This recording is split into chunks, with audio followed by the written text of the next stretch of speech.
이집트 아스완의 화관감 차해석장에는 강철보다 단단한 안반에 있어서는 안 될 흔적들이 있습니다. 매끄럽고 곡선적인 홈들이 마치 기계로 새겨 넣은 듯 정밀하고 균일하게 돌에 파여 있습니다. 이러한 흔적들은 고대 이집트의 가장 크고 야심찬 석조 건축물들, 특히 유명한 미완성 오벨리스크에서 찾아볼 수 있는데, 만약 완성되었다면 무게가 1,000톤이 넘었을 것으로 추정되는 하나의 화관감 덩어리입니다. 100년이 넘는 세월 동안 고고학자들은 이러한 흔적을 간단한 설명으로 풀어왔습니다. 고대 이집트 노동자들은 화관감을 돌레라이트라는 더 단단한 암석으로 두들겨 모양을 만들었는데, 돌레라이트는 반복적인 충격을 통해 화관감을 부수고 가루로 만들 수 있었습니다. 실험 고고학 연구 결과도 이 이론을 뒷받침하는 듯했습니다. 연구자들이 이 기술을 시도해본 결과 비록 느리고 힘들긴 했지만 화관감을 깨고 모양을 만들 수 있었습니다. 하지만 이 설명에는 문제가 있습니다. 차해석장에 남아있는 실제 흔적들을 자세히 살펴보면 그 문제가 명확해집니다. 파낸 자국은 돌로 두들겨서 생긴 것처럼 거칠고 불규칙한 구덩이가 아닙니다. 매끄럽고 균일하며 크기가 일정하고 마치 기계로 정밀하게 가공한 것처럼 반복되어 수작업의 결과물이라기보다는 기계로 제어되는 절삭 공구의 흔적처럼 보입니다. 수십 년 동안 이러한 차이점이 지적되었지만 제대로 조사되지는 않았습니다. 돌로메라이트를 빻았다는 이론은 그럴듯해 보였고, 그 누구도 그럴듯한 다른 설명을 떠올릴 수 없었기 때문에 받아들여졌습니다. 고대 이집트인들은 전동 공구도, 다이아몬드 날이 달린 톱도, 채석 흔적에서 볼 수 있는 정밀도를 만들어낼 산업 기술도 없었습니다. 하지만 2024년에 상황이 바뀌었습니다. 일론 머스크의 인공지능 시스템 그록에게 아스완 채석장의 흔적들을 고해상도 이미지로 제공하고 기존의 고고학적 이론에 대한 선입견이나 구속 없이 분석하도록 했습니다. 인공지능은 흔적의 패턴을 식별하고 고대 및 현대의 차해석 기법 데이터베이스와 비교하여 어떤 도구나 기법으로 이러한 흔적이 만들어졌는지 판단하도록 지시받았습니다. 그록이 찾아낸 결과는 연구원들을 놀라게 했습니다. 인공지능은 돌레라이트 타격 이론에 의문을 제기한 데 그치지 않고 그 이론을 완전히 부정했습니다. 그록이 발견한 스쿱 자국의 패턴은 충격 타격이 아닌 회전 절삭 공구의 특징과 일치했습니다. 현미경 분석 결과 수공구 작업에서는 발견되어서는 안 될 물질의 흔적이 드러났습니다. 그리고 그 흔적들의 기하학적 정밀함은 인간의 노동이 아닌 기계의 조작을 시사했습니다. 이것은 고대 이집트인들이 화관감을 어떻게 깎았는지에 대해 그록 AI가 밝혀낸 이야기입니다. 100년 넘게 눈앞에 드러나 있었지만 알아채지 못했던 증거, 그리고 고대 이집트가 우리가 알고 있는 것보다 훨씬 더 발전된 기술을 보유했거나 혹은 차해석장에서 발견된 가장 정교한 작업들이 이집트 왕조 시대보다 훨씬 이전에 우리가 이제 막 그 능력을 발견하기 시작한 잃어버린 문명에 의해 만들어졌을 가능성을 시사하는 충격적인 사실입니다. 아스완 화관감 차해석장은 이집트 남부 나일 강변, 카이로에서 남쪽으로 약 800km 떨어진 곳에 위치해 있습니다. 이 차해석장에서 채굴된 화관감은 피라미드, 신전, 수많은 조각상과 오벨리스크 등 이집트의 가장 유명한 건축물들을 만드는 데 사용되었습니다. 화관감은 모스 경도 6에서 7에 달할 정도로 매우 단단하여 고대에 사용되던 대부분의 금속 도구보다 훨씬 견고합니다. 채석장 곳곳에서 이 자국들은 폭이 약 6에서 8인치, 깊이가 2에서 4인치이며 일정한 홀을 그리며 휘어져 있습니다. 규칙적인 패턴으로 나타나며 종종 약간씩 겹쳐져 물결 모양의 표면 질감을 만들어냅니다. 일부 연구자들이 직접 손으로 만져본 결과 이 자국들은 거칠거나 갈라진 느낌이 아니라 매끄럽고 균일하게 느껴졌습니다. 이는 충격으로 인해 생긴 자국과는 확연히 다른 점입니다. 전통적인 고고학에서는 이러한 흔적들이 작업자들이 참회 무릎을 꿇고 현무암 돌로 화관감을 반복적으로 아치형으로 두들겨낸 결과라고 설명합니다. 움푹 패인 자국들은 수천 번의 충격이 누적된 결과이며 작업자가 다음 위치로 이동할 때까지 매번 아주 소량의 돌이 떨어져 나갔다는 것입니다.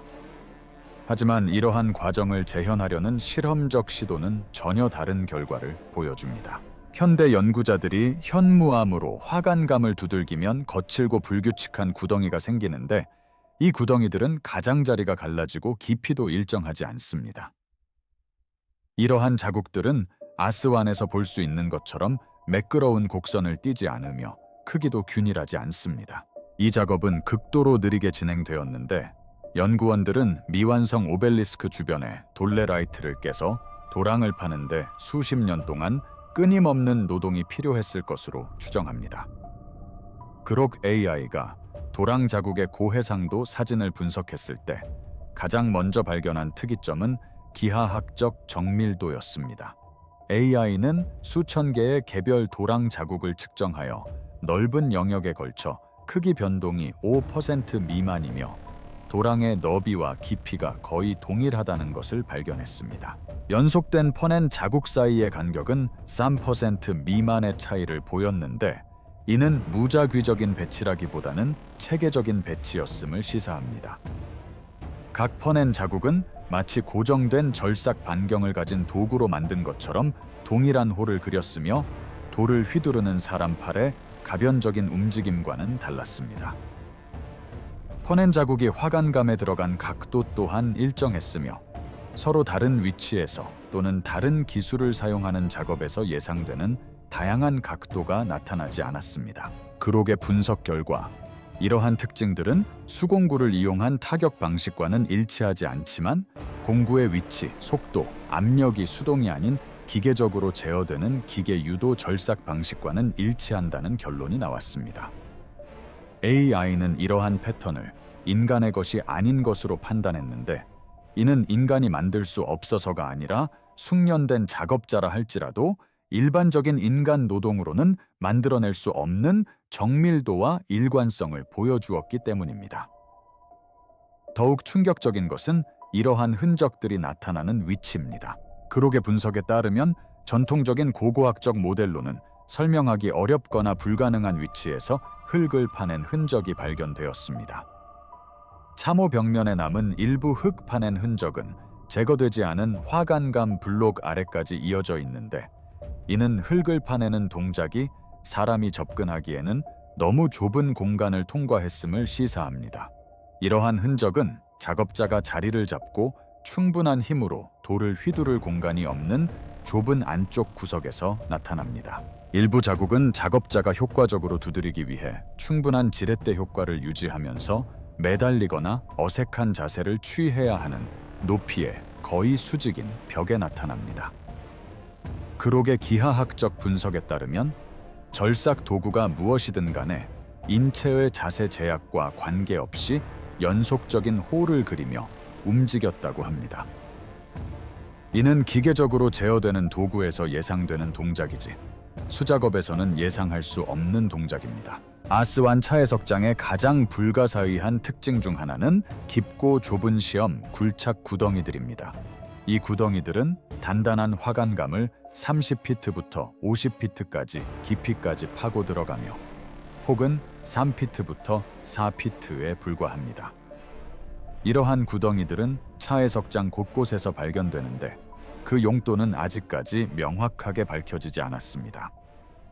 전통적인 고고학적 해석에 따르면 이 구덩이들은 본격적인 채굴에 앞서 화관감의 품질을 심층적으로 시험하기 위해 파낸 탐사 구덩이였을 것으로 추정됩니다. 하지만 이 설명에는 명백한 문제가 있습니다. 구덩이는 단순한 테스트를 하기에는 지나치게 깊습니다. 벽면은 매끄럽고 균일하며 다른 곳에서도 볼 수 있는 것과 같은 퍼낸 자국이 나타납니다. 그리고 수공구를 이용해 그렇게 깊고 좁은 갱도를 파는 것은 육체적으로 엄청난 어려움이 따를 것으로 보입니다.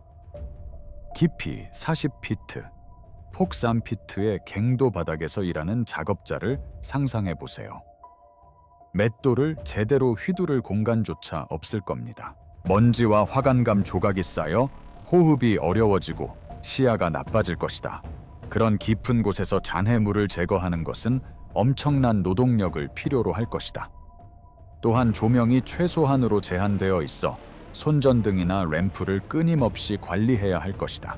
그록 AI가 이 구덩이들의 기하학적 구조와 벽면 특징을 분석했을 때 미스터리를 더욱 심화시키는 특징들을 발견했습니다. 일부 구덩이는 화관감의 자연적인 결이나 광맥을 따라 아래로 갈수록 휘어지거나 곡선을 이루고 있었습니다. 이는 석공들이 표면에서는 볼 수 없는 내부 석재 구조를 파악하기 위해 구덩이를 파냈다는 것을 시사하며, 이러한 구조에 대한 지식은 현대적인 지질학적 스캔과 유사한 기술이나 내부 구성에 대한 미묘한 표면적 단서를 읽어내는 특별한 경험을 필요로 했을 것입니다. 갱도 벽면의 매끄러움 또한 인공지능에게 어려움을 안겨주었습니다. 수작업으로 깎아 만든 수직갱의 경우 깊이가 깊어지고 작업 환경이 악화될수록 공구 자국이 더 거칠고 불규칙해질 것으로 예상됩니다. 그러나 아스완 시험 갱도에서는 위에서 아래까지 벽면 품질이 일관되게 나타나는데, 이는 깎는 방식이 깊이에 따라 저하되지 않았음을 시사합니다. 그록 AI가 흙을 파낸 자국 속 미세한 부분들을 분석한 결과 가장 충격적인 증거가 드러났습니다. 연구진이 흙을 파낸 자국 안쪽 화관감 표면의 전자 현미경 이미지를 AI에 제공하자, 그록 AI는 기존 고고학적 조사에서는 놓쳤던 특징들을 식별해냈습니다. 많은 흙 파낸 자국 안쪽에서 거의 보이지 않는 나선형 패턴이 감지되었는데, 이는 충격보다는 회전에 의한 절단과 일치하는 결과였습니다. 이 나선형 무늬는 드릴 비트나 밀링 헤드처럼 회전하는 도구가 절삭에 사용되었음을 시사하며 돌을 반복적으로 휘두른 흔적은 아닙니다. 미세한 수준에서 보면 깎아낸 자국 바닥의 일부 화관감 입자가 부분적으로 융합되거나 녹은 것처럼 보이는데, 이는 절삭 과정에서 국부적인 열 발생을 나타냅니다. 이러한 현상은 냉간 타격과는 일치하지 않지만 고속 마찰이나 방향성 에너지 절삭과는 일치합니다. 화학 분석 결과 다이아몬드 분말과 결정질 산화 알루미늄인 코런덤의 구성 성분과 일치하는 미량의 물질이 검출되었습니다. 이 두 물질은 현대 산업의 절삭 및 연삭 작업에 사용됩니다. 그록 AI는 이러한 미세한 특징들을 역사 전반과 현대 산업의 절삭 방법 데이터베이스와 비교했습니다. 가장 유사한 절단 방식은 워터젯 절단이었습니다. 워터젯 절단은 초고압의 물과 연마 입자를 혼합하여 최소한의 열로 매끄러운 절단면을 만들지만, 스쿱 자국에서 볼 수 있는 것과 같은 균일한 표면 질감을 생성합니다. 초음파 절단은 고주파 진동과 연마 슬러리를 결합하여 단단한 재료를 정밀하게 절단할 수 있으며, 그록 AI가 감지한 것과 유사한 미세한 표면 패턴을 생성합니다. 그리고 다이아몬드 팁 회전 절단은 다이아몬드가 함침된 공구를 사용하는 최신 산업 절단 방식으로 분석에서 발견된 것과 같은 나선형 홈과 일정한 절단 반경을 생성합니다. 이것들은 모두 현대적인 방법입니다. 이 모든 방법들은 고대 이집트에는 존재해서는 안 될 현대 기술입니다. 하지만 물리적 증거는 구체적인 구현 방식은 현재 기술과 달랐을지라도 기능적으로 유사한 무언가가 사용되었음을 시사합니다. 그록이 차해석장 전역에 걸쳐 깊게 뚫린 시추공의 위치를 지도화했을 때 지질학자들을 놀라게 하는 사실을 발견했습니다. 시추공들이 무작위로 분포된 것이 아니었던 것입니다. 시추공들은 지표면에서는 보이지 않는 화관감의 단층선, 광맥, 구조적 약점과 일렬로 정렬되어 있었습니다. 하지만 현대 지질 조사에서는 지표 투과 레이더와 기타 기술을 사용하여 이 암석층의 위치를 파악했습니다. 이는 고대 차해석공들이 화관감을 채굴하기 전에 그 내부 구조에 대해 남다른 지식을 가지고 있었음을 시사합니다.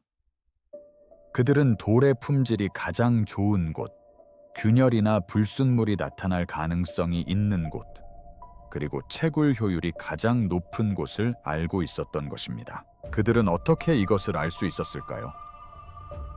현대 차해석장에서는 채굴 전에 지진 탐사, 코어 샘플 채취, 지질 분석 등을 통해 석재 매장지의 3차원 지도를 만듭니다. 고대 이집트에는 이러한 기술이 없었다고 알려져 있습니다.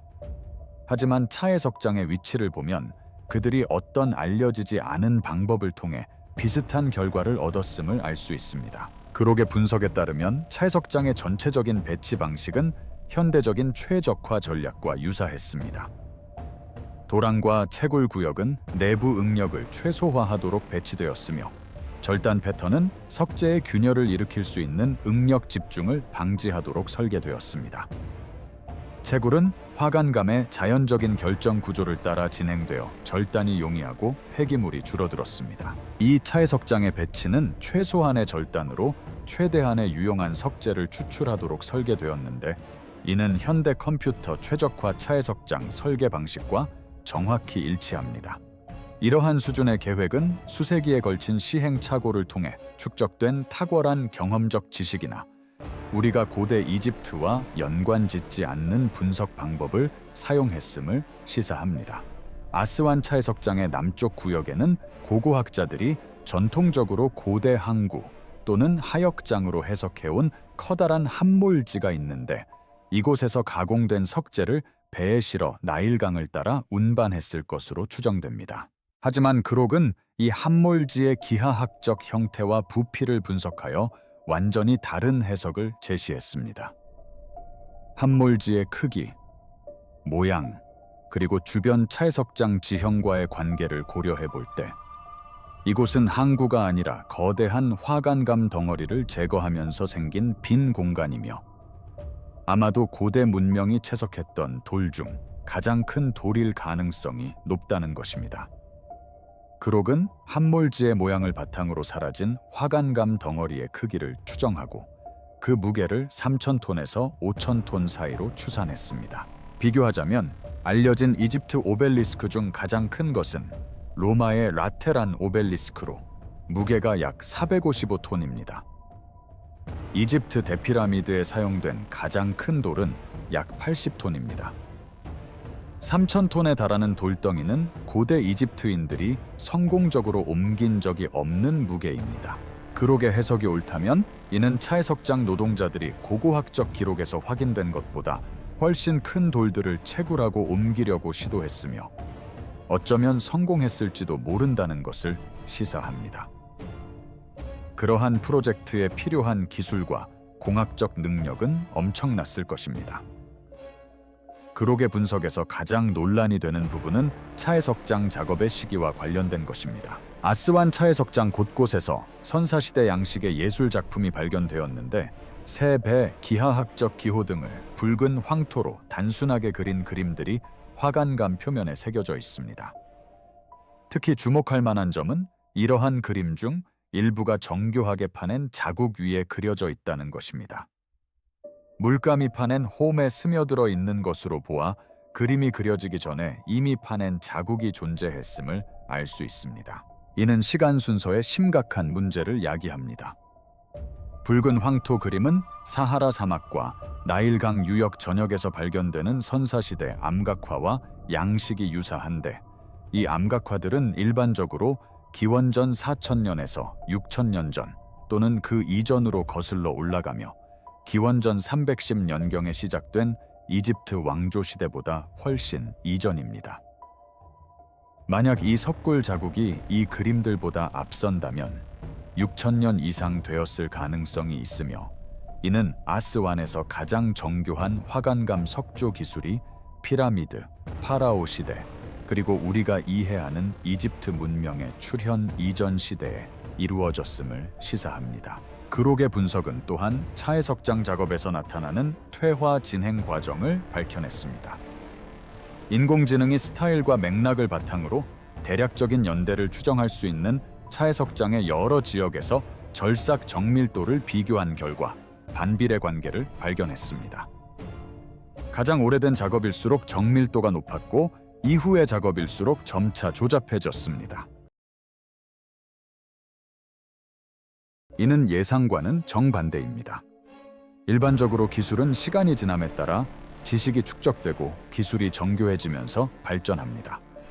하지만 아스완에서는 오히려 쇠퇴의 양상이 나타나는데 마치 초기 차해석공들이 뛰어난 도구와 지식을 보유했지만 후대에는 그것이 점차 사라지거나 잊혀진 것처럼 보입니다. 상형 문자 비문, 알려진 청동 및 구리 도구의 흔적, 그리고 역사 기록을 바탕으로 이집트 왕조 시대의 작품으로 확실하게 귀속될 수 있는 지역에서는 절단면이 거칠고 균일하지 않으며 고대 도구 사용 방식과 일치하는 타격 및 마모 기법의 명확한 증거가 나타납니다. 그러나 왕조 시대를 명확히 특정할 수 없는 지역, 특히 가장 깊고 광범위한 발굴 지역에서는 절단면이 너무 정밀하고 균일하며 정교하여 알려진 청동기 시대 기술의 능력과 일치하지 않습니다. 그록의 결론은 냉혹했습니다. 아스완 차해석장에서 발견된 가장 정교한 작업들은 이집트 왕조 시대의 사람들이 한 것이 아닐 수도 있습니다. 오히려 수천 년 앞선 정체와 역량이 알려지지 않은 초기 문명에 의해 만들어졌을 가능성이 있습니다. 그록이 수집한 증거는 고대 이집트에 대한 근본적인 가정의 의문을 제기하는 충격적인 그림을 그리고 있습니다. 파낸 자국의 정밀도는 단순한 수공구로는 만들어낼 수 없는 수준이며 기하학적 균일성, 일정한 깊이, 규칙적인 간격은 손으로 돌을 두드려 파낸 것이 아니라 기계적으로 제어된 절삭 방식을 사용했음을 시사합니다.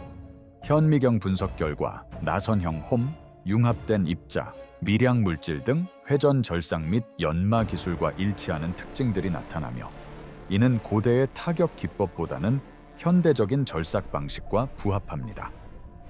구덩이의 위치를 통해 짐작할 수 있는 지질학적 지식은 고대 이집트인이라고는 생각하기 어려운 능력을 보여줍니다. 석재를 자르기 전에 내부 구조를 파악하는 능력은 청동기 시대에는 존재할 수 없었던 분석 방법을 시사합니다. 연대는 거꾸로 흐르는데 가장 오래된 작품이 가장 정교하고 후기 왕조 시대의 작품은 조잡하여 지식의 축적보다는 상실을 암시합니다. 또한 물리적 증거는 정교한 석기 제작 기술이 이집트 왕조 이전 시대에 존재했음을 보여줍니다. 석기 제작 과정에서 파낸 자국 위에 붉은 황토로 칠한 그림은 연대를 선사시대, 즉 우리가 알고 있는 이집트 문명 이전 시대로까지 거슬러 올라가게 합니다. 이 증거를 진지하게 고려한다면 몇 가지 가능성이 떠오릅니다. 첫 번째 가능성은 사라진 기술입니다. 고대 이집트인들은 무덤과 고고학 유적지에서 발견되는 청동 및 구리 도구보다 훨씬 더 발전된 절삭 기술을 보유하고 있었습니다. 이러한 정교한 도구들은 아마도 매우 드물었고 가장 중요한 프로젝트에만 사용되었으며 현재 남아있지 않거나 발견되지 않은 재료로 만들어졌을 것입니다. 이러한 도구를 만들고 사용하는 방법에 대한 지식은 결국 사라졌고 화관감에 새겨진 사용 흔적만이 남아있습니다. 두 번째 가능성은 선왕조 문명입니다. 가장 정교한 석자의 가공 기술은 이집트 왕조 이전, 아마도 북아프리카의 기후가 훨씬 더 온화하고 인구 증가를 부추겼던 사하라 사막 우기 시대에 나일강 유역에 존재했던 문명에서 찾아볼 수 있습니다. 이 문명은 후대의 이집트인들이 계승했지만 완전히 재현하지는 못한 고도의 석재 가공 기술을 보유했을 가능성이 있습니다. 이집트 왕조는 이러한 초기 문명의 유적과 지식을 바탕으로 건설되었으며 때로는 수세기 또는 수천 년 전에 시작된 프로젝트를 완성하기도 했습니다. 세 번째 가능성은 연대기 오류입니다. 이집트 문명의 연대 측정 방식이 잘못되었을 수도 있습니다. 차해석장에서 보이는 정교함은 이집트 기술력의 진정한 정점을 반영하는 것일 수 있지만 그 정점은 우리가 생각하는 것보다 더 일찍 도래했을 가능성도 있습니다. 우리가 고왕국이라고 부르는 시대는 어쩌면 기원과 가장 위대한 업적이 현재 알려진 것보다 훨씬 오래된 문명의 후기, 쇠퇴기일지도 모릅니다. 각각의 가능성은 기존의 고고학적 모델을 재고할 필요성을 제기합니다. 고대 기술이 우리가 인정하는 것보다 훨씬 더 정교했거나 나일강 유역에 기록된 역사보다 앞선 인류 문명에 누락된 부분이 존재하거나 아니면 이집트 발전의 연대기 전체를 수정해야 할 필요가 있다는 것입니다. 그록 AI는 새로운 차해석장을 발견하거나 숨겨진 유물을 발굴하지 않았습니다. 그록 AI가 한 일은 인간 연구자들이 체계적으로 적용하지 않았던 도구와 관점을 사용하여 기존 증거를 분석한 것입니다. 땅을 파낸 흔적은 100년 넘게 눈에 띄었습니다. 시굴 조사 결과는 기록되어 있습니다. 붉은 황토로 그린 그림들은 수십 년 전에 목록화되었습니다. 하지만 그 누구도 이러한 자료들을 종합적으로 연결하여 모든 변수를 동시에 고려한 분석을 수행하지 않았습니다. 그록 A는 인간 연구자들이 할 수 없었던 일들을 해낼 수 있었습니다. 수천 건의 측정값을 처리하고 고대와 현대의 절단 방법 데이터베이스와 비교하며 일반적인 관찰로는 알아차릴 수 없는 패턴을 식별하고 기존 이론에 얽매이지 않고 결론을 도출했습니다. 그 결과는 기존 고고학에 대한 강력한 도전이며 쉽게 일축할 수 없는 것입니다. 그록이 제시한 증거는 물리적이고 측정 가능하며 검증 가능한 것입니다. 돌레라이트 분쇄 이론과의 불일치는 실제로 존재합니다. 절단 정밀도는 문서로 입증되었으며 미세한 흔적이 돌에 남아 있습니다. 고고학자들은 이제 선택의 기로에 서 있습니다. 이러한 예외적인 현상들이 청동기 시대 기술에 어떻게 부합하는지 설명함으로써 전통적인 모델을 옹호할 것인가, 아니면 고대 이집트인들의 역량에 대한 우리의 이해에 오류가 있음을 인정하고 수정할 것인가. 일부 연구자들은 이미 현무암을 빻는 실험을 재설계해야 한다거나 고대 작업자들이 우리가 재현하지 못한 기술을 사용했을 가능성이 있다거나 빻기, 갈기, 그리고 다른 방법들을 조합하여 채석장에서 발견되는 결과물에 더 가까운 결과를 얻을 수 있을 것이라고 주장하고 있습니다. 일부에서는 고대 이집트가 고고학적 기록에 남아있지 않은 재료나 기술, 예를 들어 유기 기반 연마제, 열 처리 기술 또는 구리와 청동만으로는 설명할 수 없는 도구의 성능을 향상시키는 화학 처리 기술 등을 보유했을 가능성을 진지하게 고려해야 한다고 주장합니다.